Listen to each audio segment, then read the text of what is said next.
আল্লাহ, বাহিরটা করবো মুহাম্মাদুর রাসূলুল্লাহ। এই মুহাম্মাদুর রাসূলুল্লাহ। আর 2-4 মিনিট সময় সে ঈমান ভঙ্গের, ঈমান যে আমাদের বাড়ে এবং কমে, আমি অত্যন্ত 5-7 মিনিটের ভিতরে ঈমান ভঙ্গের 10টি কারণ, কয়টি কারণ ধরে বলেন? 10টি কারণ। এর 1 নাম্বার শিরিক করা। কি করা? শিরকে আকবর।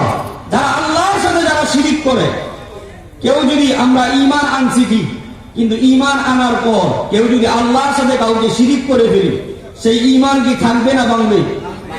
সেই ঈমান নষ্ট হয়ে যাবে, ভেঙে যাবে। তাইলে এটা 1 নাম্বার।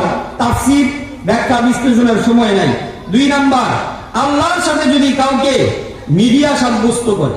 মিডিয়া সাব্যস্ত মানে যে আমি সেজদা করব, এই সেজদা আল্লাহর কাছে পৌঁছে কি পৌঁছে না, এই সেজদা আল্লাহর কাছে পৌঁছাইবার জন্য একটা মাধ্যম লাগবে, একটা পীর লাগবে, একটা ল্যাংটা বাবা লাগবে।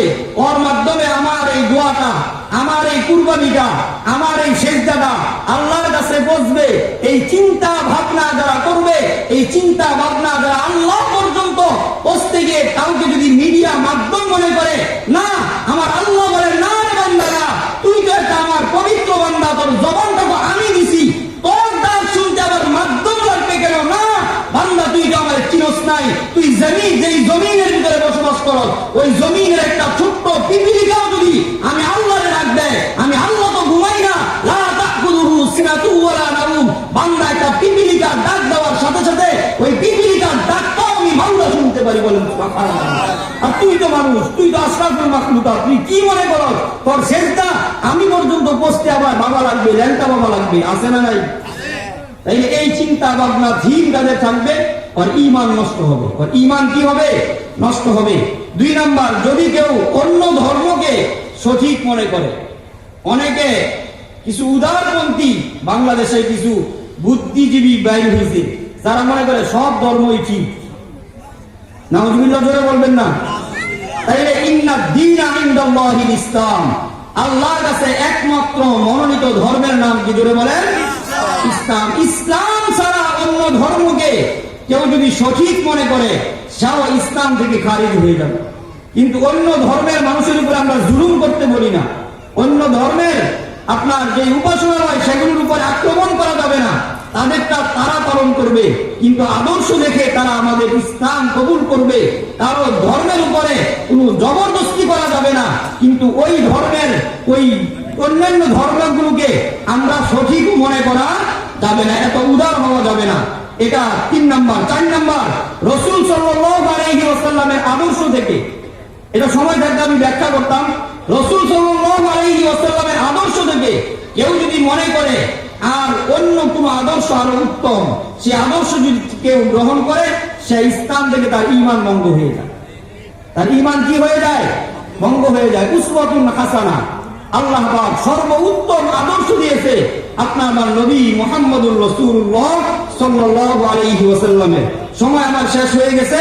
এরপর 5 নাম্বার, কোন ফরজকে যদি কেউ অস্বীকার করে, ফরজকে যদি কি করে? অস্বীকার করে। কেউ যদি ফরজ কোন বিধানকে, আল্লাহ পাকের ফরজ কোন বিধান, একটা আছে আমি ফরজ নামাজ পড়ি না, সে হবে ফাসিক। কিন্তু কেউ যদি বলে যে এই না খাইয়া রোজা রাখার দরকার থাকে, বা নামাজ পড়া লাগবে না, এইরকম যদি কেউ বলে, অস্বীকার যদি কেউ কোন ফরজ ইবাদতকে করে, সাথে সাথে ওই ব্যক্তি কাফের হয়ে যাবে। সাথে সাথে ওই ব্যক্তি কি হয়ে যাবে? কাফের হয়ে যাবে। নামাজ আপনি পড়লেন না, আপনি 50 বছরেও নামাজ পড়লেন না, কেউ যদি আপনাকে নামাজের কথা বলে, আপনি বললেন যে ভাই চেষ্টা করুন, অস্বীকার করেন না, এমন মানুষ বেশি আমাদের আছে না নাই? ওরা ইসলাম থেকে বাহির হবে না, ওর ঈমান নষ্ট হবে না। কিন্তু অনেকে মনে করে কি যে নামাজ লাগবেই না, নামাজ তো অন্তরের। কিছু একদল আছে না যে অন্তরের নামাজই সব, পর্দা কি? অন্তরের পর্দাই সবচেয়ে বড় পর্দা, আছে না নাই?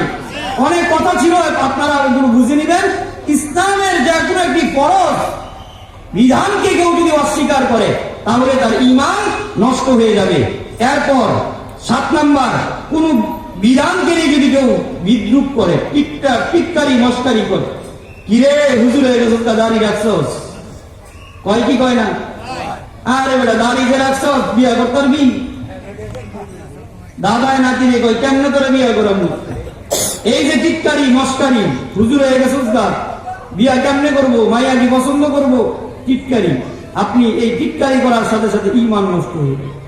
ইসলামের কোন মিয়ার, ইসলামের কোন শিয়ারকে নিয়ে, ইসলামের কোন বিধানকে নিয়ে, ইসলামের পরিচয় বহন করে এরকম কোন বিধানকে নিয়ে টিটকারি মস্কারি করা যাবে না। পাগড়ি বললে চরমরায় মুজাহিদরা কিরে খালি পাগড়ি বরস, কত ধরনের টিটকারি মস্কারি প্রথম চরমরাই থেকে আসলে, কত তাবলীগ থেকে আসলে কত ধরনের সাধারণ মানুষ টিটকারি মস্কারি করে কি করে না। সময় শেষ, সুদূর অস্থির হয়ে গেছে।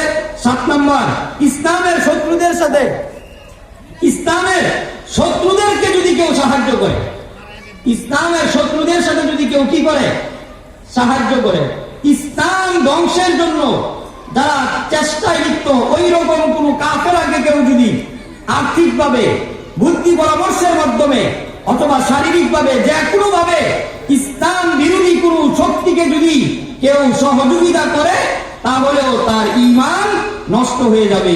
8 নাম্বার, যদি কেউ মনে করে যে সে এমন এক পর্যায়ে পৌঁছে গেছে এখন আর তার কোনো ইবাদত লাগে না, আছে না নাই, যে ঈমান ঠিক হইলে আর নামাজ রোজা লাগে না, যদি এমন মনে করে, তাহলে ওই ব্যক্তিও কি হয়ে যাবে, ইসলাম, তার ঈমান ভঙ্গ হয়ে যাবে। 9 নাম্বার, যদি কেউ জাদু টোনায় বিশ্বাস করে, জাদু আছে না নাই, যেটাকে আমরা সহজে কুফরি কালাম বলি, অনেকে করে, অনেকে তাদের কাছে যায়, আপনার দোকানের টাকা 10,000 গেছে, এই জাদুর পিছে ঘুরতে ঘুরতে আরো 20,000 শেষ করে, আছে না নাই। এই যে বিশ্বাস, জাদুর পিছনে, জাদু যারা বিশ্বাস করে, জাদু টোনা, এদেরও ঈমান নষ্ট হবে। ওই তাদের কাছে যাওয়াও যাবে না, জাদু টোনা নিজে করাও যাবে না, যেটা আপনার জাদু টোনা কুফরি কালাম বিভিন্ন শব্দে যেটা আমরা আখ্যায়িত করি, এই জাদু টোনায় যারা বিশ্বাস করবে, এদেরকে অনেকে মনে করে আরে বাপরে এর ভিতরে তো মাল আছে, হ্যাঁ ওইটা করতে পারে, ওইটা করতে পারে, এই করে সেই করে, বিভিন্ন ধরনের তাদেরকে আমরা ক্ষমতাবান মনে করি।